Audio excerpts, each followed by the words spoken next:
에게 한번 인사합시다. 오늘 너희도 믿음으로 이깁시다. 아멘. 지금 온 나라는 열돔으로 무더운 찜통 더위 속에 신음하고 있습니다. 이 와중에 우리 교회는 지난 화요일 날 한 달 동안 영안실에서 시신이 묶여 있었던 이상본 집사님의 장례를 치를 수 있게 되었습니다. 한 달 만에 구청에 장례 주관자 지정 설정이 돼서 이제 화요일날 백제 화장터에서 우리 성도들이 시신을 인수해서 운구하고 화장을 하면서 화장 예배를 드렸습니다. 그리고 화장한 이후에 그 유해를 경기도 시흥에 있는 선산에 매장하기 위해서 백제에서 장례 차량을 타고 출발을 했습니다. 한 1시간 반 정도 백제에서 가서 1시간 반 정도 이제 장지에 도착했습니다. 백제에서 화장할 때는 실내에서 진행이 되어서 덥지 않았는데 장지에 도착해서 장례 버스에서 내리자마자 뜨거운 태양볕이 장렬하게 내리쬐기 시작했습니다. 버스기사에게 갈 수 있는 데까지 산소까지 좀 들어가자 그랬더니 현지 사람들은 포크레인 공사도 하던 것도 옆으로 탁 멈춰주면서 목사님 여기까지는 들어올습니다 하는데 운구 차량 기사가 저기 안 될 것 같다고 그래서 내려서 산소까지 매장을 하기 위해서 하간 예배를 드리기 위해서 산소까지 한 200m를 걸어가기 시작했습니다. 비로소 땀을 흘리면서 산소에 도착할 수 있었습니다. 산소에는 이미 봉안할 수 있도록 작업을 해 두었습니다. 이제 드디어 장례 마지막 순간인 하간 예배를 드리는데 너무 더워가지고 가만히 서 있어도 등에서 땀이 줄줄 흘러내렸다고 우리 성도들이 고백했습니다. 그 정도는 감사하고 저는 장례 예배를 인도하는데 태양빛을 그 태양이 내 얼굴을 향해서 바로 내리쬐리니까 정면에 서서 예배를 인도하는데 온몸에 땀이 비오듯이 왔습니다. 특히 설교를 해야 되는데 머리에서부터 땀이 줄줄줄 흘러서 안경으로 해서 눈으로 흘러내려서 얼굴로 내리는데 한 손에는 손수건으로 땀을 닦고 또 한 손에는 성경책을 들고 예배를 인도하였습니다. 이상본 집사님의 직계 가족인 두 아들과 딸은 참여하지도 않았고 먼 조카와 육촌 동생과 생질이 한 33분이 참석을 하였고 우리 성도들 13명과 함께 마지막 하간 예배를 드렸습니다. 직계 자녀들은 아버지의 죽음을 거부하고 시신을 인수조차 하지 않았고 아버지를 기억하지 않았지만 그 자리에는 우리 성도들 이상본 집사님과 함께 신앙생활했던 우리 성도들이 그 자리를 함께 지켰습니다. 우리 눈에 보이지 않지만 엄숙한 은혜로운 하간 예배 가운데 하늘의 천군 천사가 함께 예배드리며 하나님 앞에 한 영혼을 지상의 모든 삶이 끝나고 한 영혼을 천국으로 올려보내는 그런 하간 예배였다고 저는 믿습니다. 비록 이상본 성도님의 육신은 땅에 묻히지만 예수님 다시 이 땅에 재림하실 때 신령한 몸으로 다시 만날 소망을 가지고 항상 주의 일에 힘쓰는 자가 되자고 제가 하간 예배 설교를 하고 교인들도 아멘으로 화답했습니다.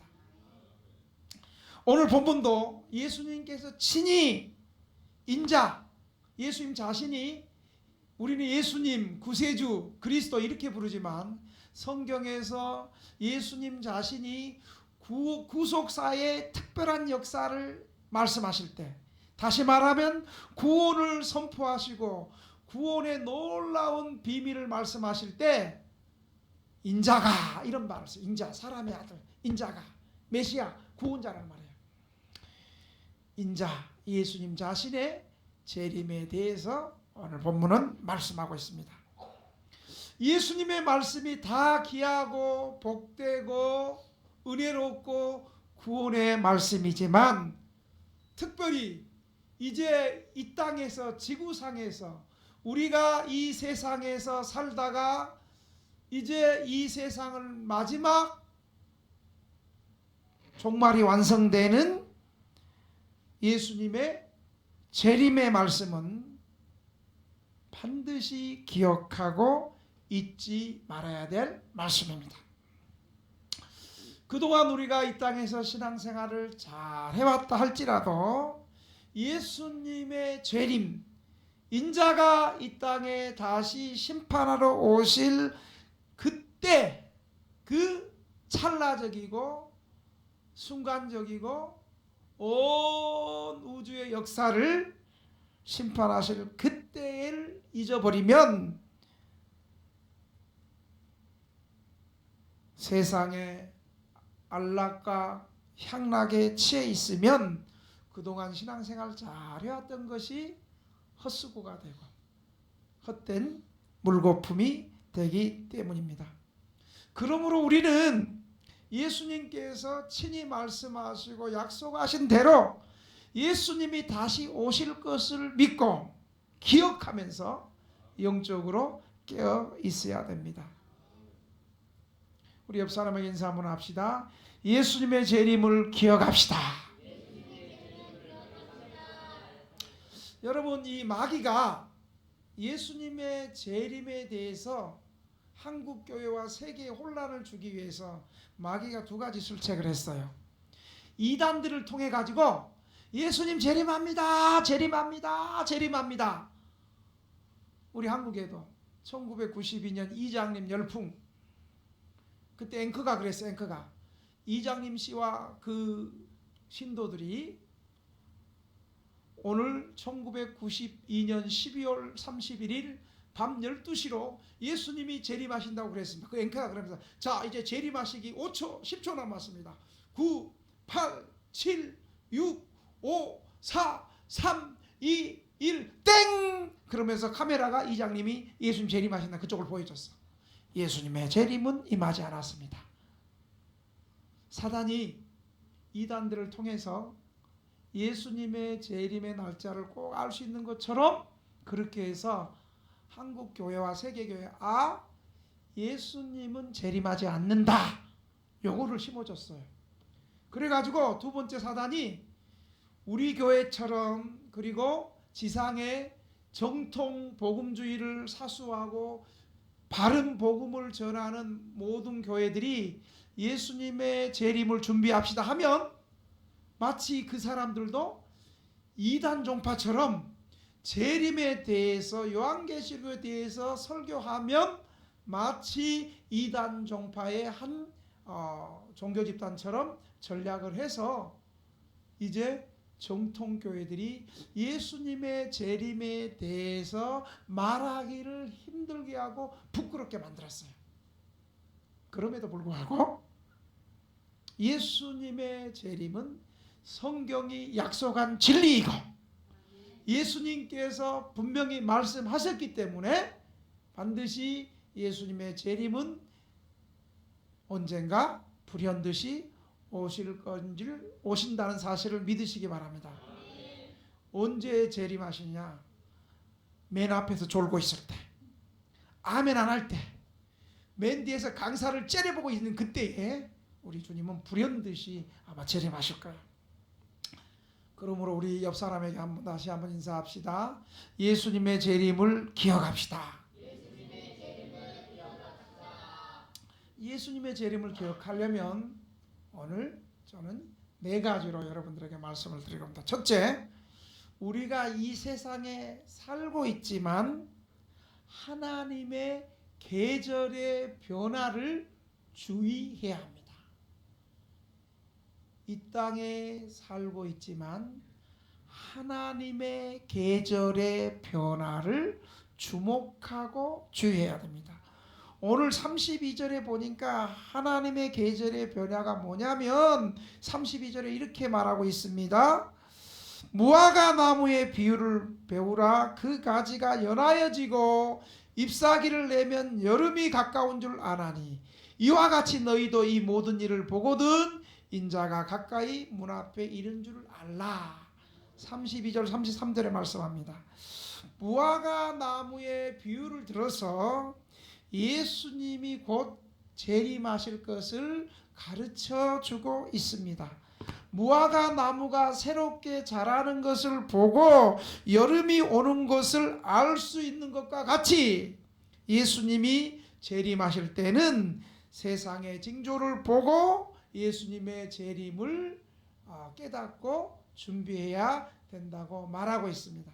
마태복음 24장 전체에서 세상의 종말의 징조는 거짓 선지자들, 거짓 적그리스도가 출현하고, 그리고 난리와 소문과 전쟁과 기근과 이상기후와 지진과 예루살렘의 멸망 등이 예수님이 시대의 징조라고 말씀했습니다. 그러나 이러한 모든 징조는 그 시대에 이미 발생되었습니다. 그리고 앞으로도 이와 같은 현상은 주님 오실 때까지 계속 되어질 겁니다. 그런데 오늘 본문을 통해서 우리가 확실히 하나님의 계절의 변화를 가리키는 확실한 징표는 2가지입니다. 첫째는 복음이 땅끝까지 전파되는 일입니다. 이 복음 전파의 운동은 예수님 오신 초대교회 때부터 시작해서 예수님 재림하실 때까지 계속 복음이 왕성하게 전파될 것입니다. 그리고 2번째 표는 복음이 전파된과 동시에 멸망에 가증한 것이 거룩한 곳을 더럽히게 된다고 말하고 있습니다. 다시 말해서 예수님의 재림을 알리는 좋은 표는 교회가 좋은 소식을 전하는 교회의 복음 전파, 교회의 전도 사명이 최고조에 달하는 것과 동시에 악한 세력이, 사단의 세력이 또한 극성을 일으킬 것을 말하고 있습니다. 그러니까 우리가 복음 전도를 열심히 하고 선교하고 전도하고 주의 일에 열심히 하면서 하나님 나라가 확장함과 동시에 왼수 마귀도 이 복음 전파를 방해하고 또 악의 세력이 극성을 이루게 될 것입니다. 그러나 악의 세력이 극성하고 혹 핍박이 있다 할지라도 그것 때문에 우리의 신앙이 좌절되고 두려워할 것이 아니라 우리는 더욱더 악한 세력이 짓는 거 보니까 때가 다 됐구나 라고 믿고 두려워하지 말고 우리는 더 신앙을 지키고 열심히 전도하고 주의 일을 하면서 악의 세력을 두려워하지 않아야 되는 것이 우리가 예수님의 재림을 기다리는 하나님의 계절의 변화를 주목하고 긴장하고 살아가는 것입니다. 2번째로 예수님의 재림을 기억하는 것은 예수님의 재림의 날, 예수님의 재림의 시기는 하나님만 아신다는 사실을 기억해야 합니다.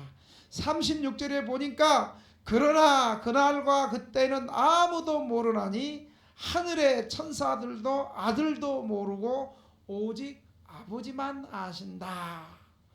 여러분, 어떤 사람들이 어떤 이상한 단체에서 우리가 간절히 기도하니까 하나님께서는 한국교회는 기존에 있는 한국교회가 타락해서 한국교회는 모르고 우리에게만 재림의 날짜를 가르쳐 줬다 하는 것이 바른 것이에요, 틀린 것이에요? 어떻게 잘 알아? 그렇게 다 틀린 거예요. 그동안에 안식교도 그랬고 그동안에 세계에 있는 모든 신비주의 이단들이 하나님이 기도하니까 우리에게만 가르쳐줬다. 기존 교회는 타락해서 복음을 모르고 우리만 복음을 알고 우리는 예수님의 재림을 알 수 있다, 이렇게 말하는 이단들이 굉장히 많았습니다. 그런데 오늘 성경은 뭐라고 말하고 있어요? 그러나 그날과 그때는 아무도 모르나니 하늘의 천사들도 아들도 모르고 오직 아버지만 아시느니라. 근데 사실 예수님의 재림의 날짜를 이단들만 잘못한 것이 아니라 기도 많이 했던 한국교회 경건한 목사님도 간혹 그렇게 말한 사람이 있어서 나중에 사과하고 그랬어요. 여러분, 우리는 36절 말씀을 순종해야 됩니다. 왜냐하면 우리가 아무리 경건하게 살고 기도 많이 한다고 해서 하나님이 예수님의 재림의 날짜는 천사도 모르고 아들도 모르고 아버지만 아신다고 말씀하셨다면 그 말씀을 그대로 받아들이고 순종해야 되는 것입니다. 여기에 딱 같아부 다 기도 많이 하니까 보여줬어, 날짜 가르쳐줬어, 들었어. 이것은 하나님의 말씀을 모독하는 행위고 성경을 부인하는 행위인 것입니다. 그리고 우리 인간으로는 그리스도의 재림의 날짜를 측정하는 것은 옳지 않습니다. 우리 인간은 우리의 연약함의 한계를 알고 겸손하게 지식의 절제를 가질 줄 알아야 됩니다. 인간은 뭐든지 다 아는 존재가 아닙니다. 모든 거 다 아시는 분은 전지하신 우리 하나님밖에 없습니다. 그리고 하나님이 너희는 몰라도 돼 하는 것은 우리가 겸손하게 모르겠습니다, 모릅니다 하고 이것은 알아야 돼 하면 그것은 또 열심히 알아야 되는 것입니다. 특별히 미래 일의 발생 시일에 대해서는 하나님만이 아시는 일이니만큼 인간의 알 바는 아니라는 사실을 여러분 기억하시기를 바랍니다. 그러므로 주님께서 오늘 42절에 이렇게 말씀하고 있는 거예요. 그러므로 깨어있으라. 어느 날에 너희 주가 임하는지 너희가 알지 못하니라. 우리 예수님이 어느 때를 측정해서 말하지 않고 뭐라고 얘기하냐면 그때는 천사도 모르고 아들도 모르고 아버지만 아시니까 너희는 그때를 알라 하지 말고 그냥 깨어있으라. 어느 날에 주가 임할지 너희가 알지 못한다 라고 말씀하고 있는 것입니다. 이 말씀을 보면 그리스도께서 재림하실 때까지 우리 그리스도 신자들도 그 시일을 모른다고 말하고 있습니다. 그와 비슷한 말씀을 예수님께서 부활하셔서 제자들에게 사도행전 1장 6절 7절에 말씀하고 있어요. 그들이 모였을 때에 예수께 여쭈어 이르되 주께서 이스라엘 나라를 회복하심이 이때니까 하니 이르시되, 예수님께서 말씀하십니다. 때와 시기는 아버지께서 자기의 고난에 두셨으니 너희의 알 바가 아니요, 이렇게 말합니다. 때와 시기는 아버지께서 아버지의 자기 고난이라는 거예요. 그러니까 너희가 알 바가 아니라는 거예요. 여기서 너희가 알 바가 아니라는 말을 직역하면 아는 것이 너희에게 속한 것이 아니다. 그 시기는 누구에게 속한 것이라는 거예요? 하나님께만 속한 것이라는 거예요. 그러므로 재림의 시간을 억지로 알려는 것은 오직 하나님께만 속해 있는 비밀을, 신비를 인간이 찾으려는 시도이기 때문에 하나님에 대한 불순종이요 하나님을 모독하는 행위라는 사실을 여러분 기억하시기 바랍니다. 사람은 재림의 시기를 억지로 추측하고 측정할 것이 아니고, 사람은 따라합시다. 우리는 그때를 위해 준비되어져야 한다. 믿으시면 아멘 해보세요. 세 번째로 우리가 예수님의 재림을 기억해야 되는데, 자, 예수님이 언제 오실 것 같아요? 저 이런 물어볼 때는 대답을 해야 돼. 안 물어볼 때 대답해서 문제가 생기는 거야. 여러분, 예수님이 언제 오실 것 같아요? 예? 그때 우리는 모릅니다 라고 말했어요. 모릅니다. 근데 오늘 성경 전체로 예상해 보면 한번 따라 합시다. 생각하지 않은 그때에 주님이 오신다. 이것을 37절부터 40절이 그런 내용이에요. 37절에 뭐라고 얘기하냐면, 예수님은 노아의 때와 같이 인자의 임함도 그러하니라. 여러분, 창세기 노아 홍수 사건 때 노아 아시죠? 노아의 때와 같이 예수님이 그때 오신다는 거예요. 여러분, 노아의 때가 어떤 때입니까? 하나님께서 노아에게, 야, 이제 홍수가 큰 비가 있어서 이 세상이 죄악으로 말미암아 세상을 심판할 거니까 너 큰 배를 좀 만들어라, 그렇게 했어요. 그래서 노아가 지금 하늘을 봐도 비 한 방울 없고 햇빛 짱짱, 강렬한 태양빛이 강렬하게 내려쬐는데도 하나님의 말씀을 순종해서 맑고 햇빛 쨍쨍한 날씨에 홍수를 대비해서 배를 만들었어요. 자, 여러분 한번 물어보겠습니다. 비 한 방울 안 오고 햇빛은 갈수록 좋은데 홍수로 심판한다고 배를 만드는 사람은 정상이에요, 또라이예요? 정상이 아니지. 그 세상 사람의 눈으로 볼 때는 지금 무슨 비도 안 오고 지금 이렇게 날씨가 좋은데 그것도 산에서 배를 만든다 그러니 그건 또라이지, 또라이지. 세상 사람들은 이 하나님의 말씀을 무시하고 또라이라고 생각하면서 노아가 가족들과 열심히 큰 배를 만들고 있을 때 사람들은 다 미쳤다고 노아를 비웃고 조롱했어요. 여러분, 진짜 믿음 생활하는 사람들은 주변 사람들로 인하여 미쳤다는 소리 한번 들어봐야 돼. 저 예수 믿다가 저 또라이가 됐고 미쳤구만. 여러분, 그런 소리 한번 들어봤어요? 못 들었다는 게 우리의 신앙에 비극이 있는 거예요. 지금 그들은 노아가 열심히 배를 만들고 노아 가족들이 열심히 배를 만들 때 그들은 손가락질하고 비웃고 오히려 먹고 마시고 시집가고 장가가는 일에 몰두하고 있을 때, 전혀 생각하지 않을 그때에 하나님께서 비를 내리고 폭우를 내려가지고 비웃던 모든 사람들이 물에 다 쓸려가서 심판을 당했습니다. 여러분, 우리가 이 땅에 살고 있기 때문에 노아 시대 때 잘못한 것은 노아 외에 다른 사람들이 심판받은 것은 시집가고 장가하고 먹고 마셔서 심판받은 게 아니에요. 우리가 이 땅에 살고 있기 때문에 우리는 세상 일을 해야 되는 게 당연해요. 그럼 우리 교회 5월 달에도 결혼한 사람인데 그거 잘못된 거예요? 그러면 11월 달에도 혜선이네 부부는 결혼하면 안 되겠네? 우리 교회가 예배 끝나고 먹고 마시는 것이 잘못된 거예요? 아니에요.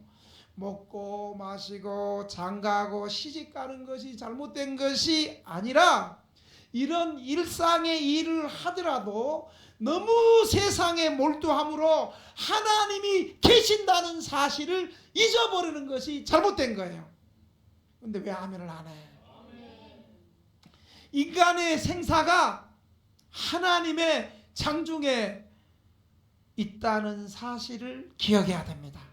그리고 아무리 우리가 좋은 자리에 있고 잘 나가고, 그리고 아무리 힘든 자리에 있고 초라하게 살아도 하나님께서 언제라도 부르시면 우리는 아침에도 점심에도 저녁에도 가야 하는 존재라는 사실을 기억하시기를 바랍니다. 사람들이 이 세상에 평안하다, 예수님 안 오신다 생각하고 이 세상 일에 너무 취해 있고 몰두해서 주님을 잊어버린 그때에 우리 예수님 오신다는 사실을 믿으시기 바랍니다. 주님을 잊어버리고 너무 세상 일에 육신의 일에 심취해 있다가 멸망받을 사람들은 그때까지도 예수님의 재림하실 일을 깨닫지 못해서 결국 멸망당한다는 사실입니다. 그 말씀이 40절부터 41절 그렇게 말씀해서 그때에 두 사람이 밭에 있음에 한 사람은 데려가고 한 사람은 버려둠을 당할 것이요 두 여자가 맷돌질을 하고 있음에 한 사람은 데려가고 한 사람은 버려둠을 당할 것이라. 여러분, 이 말씀을 우리가 좀 오해해요. 이 말씀은 대부분 사람들이 이 말씀을 알 때 어떻게 이 말씀을 이해하냐면 주님 재림하실 때 구원받을 자들과 구원받지 못할 사람들의 숫자가 각각 절반씩일 것이다 이렇게 생각해요. 반은 구원받고 반은 구원받지 못할 것이다 이런 말이 아니에요. 이 말은 세 가지를 우리에게 가르쳐줘요. 첫째, 절반씩 구원받는 숫자를 말하는 게 아니고요. 한 사람은 두 사람이 밭에 있는데 한 사람은 데려가고 한 사람은 버려둠을 당한다. 이 말은 구원받을 자도 있고 구원받지 못할 자도 있다는 거예요. 여러분, 교회 나와도 여기도 구원받을 사람도 있고 구원받지 못한 사람이 있어요. 그러니까 교회는 교회 나온다고 다 당장 구원받는 건 아니에요. 그러니까 교회는 긴장하고 구원 못 받을 수도 있다라고 생각하면서 깨어서 신실한 믿음 생활이 요구되는 거예요. 두 번째로 이 말은 이 구원받는 사람들과 구원받지 못하는 사람이 이 세상 끝날 때까지 육신의 사업을 하는 도중에 서로 섞여서 활동한다는 거예요. 그러니까 우리가 세상 사는 동안에 구원받는 사람도 있고 구원받지 못한 사람도 있어. 함께 같이 섞여서 살아간다는 거예요. 교회 안에서도 구원받을 사람이 있고 구원 못 받는 사람. 교회 그냥 형식적으로 나온다고 해서 구원받는 건 아니에요. 정말로 내가 예수님을 교회에 나와서 교회에 나오는 목적이 교회를 이용하고 필요한 것 딱 취해서 가는 것이 아니라 정말 교회에 나오는 목적이 내 예수 믿고 내 죄 용서 받고 천국 백성 돼야 되겠구나. 나는 죄인이구나. 내가 그동안에 하나님 모르고 하나님이 보내주신 예수님을 믿지 못하고 살아온 것이 가장 큰 죄였구나. 그걸 회개하고 예수님을 영접하는 사람은 교회 나와도 구원받고, 그런데 교회 나왔는데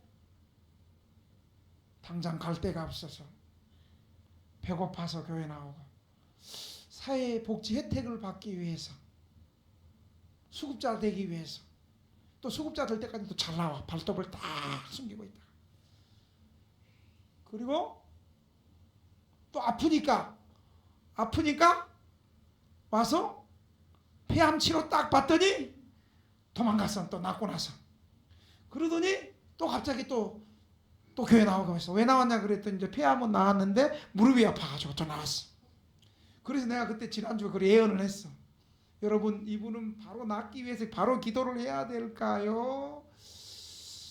1년에 1mm씩만 낫기를 위해서 기도할까요? 그랬더니 아주 훌륭한 데다가 목사님 바로 낫기 위해서 기도하면 안 되고 1년에 1mm씩만 낫기를 위해서 계속 나오게 해야 됩니다.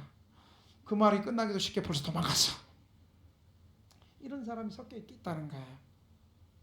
그 다음에 세 번째로는 주님께서 우리의 육신의 사업을 하는 도중에 오실 수 있으니까 세상 일을 하더라도 영적으로 깨어 있어서 범죄하지 않아야 된다는 의미가 바로 두 사람이 함께 밭에 있음에 한 사람은 데려가고 한 사람은 버려둠을 당할 것이라는 말씀이에요. 마지막으로 우리가 예수님의 재림을 기억하려면 한번 따라합시다. 다 같이 옆 사람에게 특히 조는 사람들에게 빨리 좀 얘기를 좀 해봐봐요. 사람에게 조는 사람 없고, 조는 사람 옆에 있다 정승모 여러분 얘기해줘. 또 잡으면서 얘기 좀 해줘. 깨어서 준비합시다.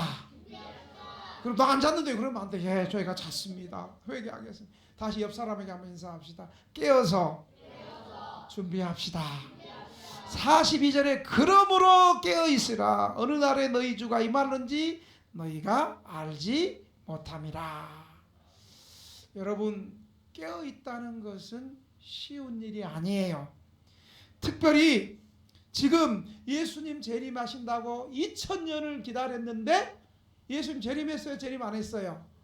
그러니까 믿음 없는 것들은 아이고야, 천지를 창조하고 지금까지 뭔 별일 있었냐? 아이고, 예수님 재림도 없고 예수님 안 오셔. 또 아멘 할 사람 없어? 혹시 예수님 안 오셔? 뭐 지금 뭐 지구가 멸망한 것도 아니고 뭐 지금 뭐 좋은데, 뭐 살기 좋은데, 딱 좋은 세상인데 예수님 안 오셔. 여러분, 이런 시대에 예수님의 재림이 있습니다. 우리 깨어서 준비합시다. 이게 아멘 했지만 이게 쉬운 일이에요? 이게 쉽지 않은 일이라는 거예요. 그래서 우리가 깨어서 준비해야 되는 거예요. 여러분, 깨어서 준비한다는 것은 구체적으로 우리가 복음을 전할 때 세상 사람들이 조용해. 예? 우리가 밤 11시 반에 금요일날 역전예배 가면 저 사람들 한강릉 조끼 등대교 저 뭐 하는 거예요? 저 물통 들고 밥 들고 저 빵 들고 저 뭐 하는 거예요? 그래, 무료급식 예배 드리면 감동받는 사람도 있지만 저도 막 또라이들 저 뭐 하는 거예요? 저거 좀 노숙자들 데리고 좀 뭐 하는 거예요? 비웃기도 하고요, 우습게 여기기도 하고요. 예수 믿고 천국 가자는 그 메시지 앞에 아직도 그런 거 믿냐고. 여러분, 이게 쉬운 게 아니에요. 깨어서 준비한다는 것은 교회가 그럼에도 불구하고 주님 오실 때까지 복음을 선포하고 또 교회 모여서 말씀을 가르치고 병든 사람을 기도해서 병을 고치고 하나님의 공의와 자비를 행하는 것이 교회가 깨어서 준비하는 것입니다. 여러분, 이 일은 쉬운 일이 아닙니다. 많은 사람들이 이 일에 박수치지 않습니다. 또 시기하고 질투할 수 있습니다. 또 대놓고 욕하고 박해할 수 있습니다. 그러나 우리는 이 진리를 믿고 매일 순간순간마다 세상 사람들이 예수님 오시겠어 그런다고 이렇게 말할 때에도 언젠가 뜻하지 않는 그때에 인자가 예수님이 임하실 것을 말씀하고 있습니다. 그래서 44절은 이렇게 말합니다. 이러므로 너희도 준비하고 있으라. 생각하지 않는 때에 인자가 오리라. 아멘.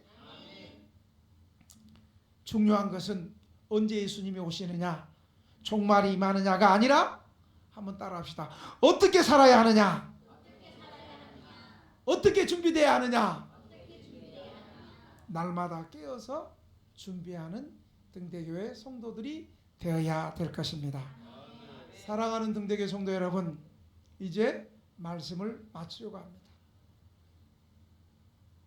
무화과 나무의 비유를 통해서 예수님이 오실 때를 준비하라고 말씀하신 예수님의 약속의 말씀을 기억하십시다. 예수님은 반드시 오십니다. 그러나 그날과 그 시는 모릅니다. 언제 오십니까? 44절의 말씀대로 우리가 전혀 생각하지 못할 때, 안 오실 거야 라고 방심하고 있을 때, 우리가 전혀 생각하지 않을 그때에 오신다는 사실입니다. 그러므로 우리가 이 땅에서 삶을 살되 주님의 재림을 기억하고 늘 우리 자신을 돌아보고 회개하고 제사함 받고 복음에 합당한 삶을 깨어서 준비하는 저와 여러분이 되시기를 주님의 이름으로 축원합니다. 이 시간 오늘 받은 말씀 생각하면서 주님, 예수님의 재림을 생각하게 해주시옵소서. 이 세상에